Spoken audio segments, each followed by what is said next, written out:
as I look back on my sort of relationship with coaching, it brings a smile to my face. I remember the very first coach I had, actually, I was quite resistant to, and it felt almost sort of confrontational. I remember him showing me my psychometric assessment and saying, Matt, this can't be true because it says you're actually a good leader, and I know you're not. I found that very challenging and very triggering. So my first experience of coaching, I say, wasn't a powerful experience of coaching. It made me think, actually, how valuable is this? The second coach I had, I think, was fantastic.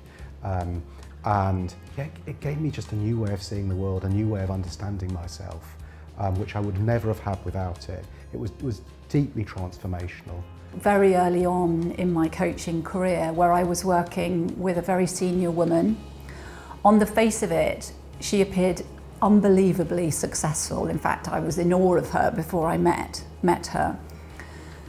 However, inside, she was racked with self-doubt, imposter syndrome, and a lack of confidence.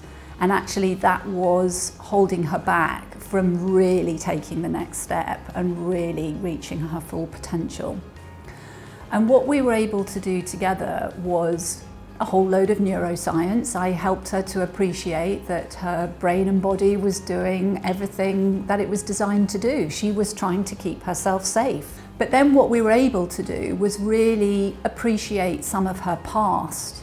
And there were very good reasons from her past about why she felt she was not good enough. And that was part of her belief system. And so then what we were able to do was to begin to think about the narrative that she had created around that and why she needed to be a people pleaser. And from that, we used a particular technique where we can use our future selves. We can tap into all sorts of imagination and wisdom that our future self brings us that we would like to advise ourselves about. And for her, this was revolutionary. At Credit Suisse, I was lucky enough to have a coach. This was way back, this was in 2007, and at the time I didn't know anything about coaching. I guess I was a bit skeptical, being a logical chartered accountant at the time, you know, what's all this about? But one observation that this particular coach I was working with really made a big impact on me. And that was, as we were talking about my finance role and we were talking about some change work I was doing alongside that, he noted that my body language and my voice was very different in the two roles and asked me what that was about. And that really got me thinking and ultimately led me to go to my boss, ask for a very different role in change.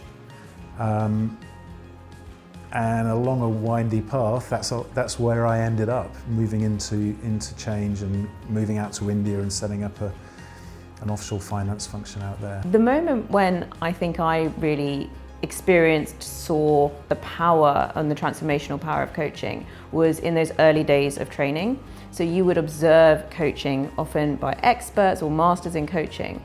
And from the seat that I would be in, a little bit removed from the actual interaction, it wouldn't seem like that much was going on. The questioning was very gentle, very light, the questions were not very involved, and yet you would see at the end of it that coachee, like somebody that I was training with, would be either in tears, really moved, something huge had shifted for them.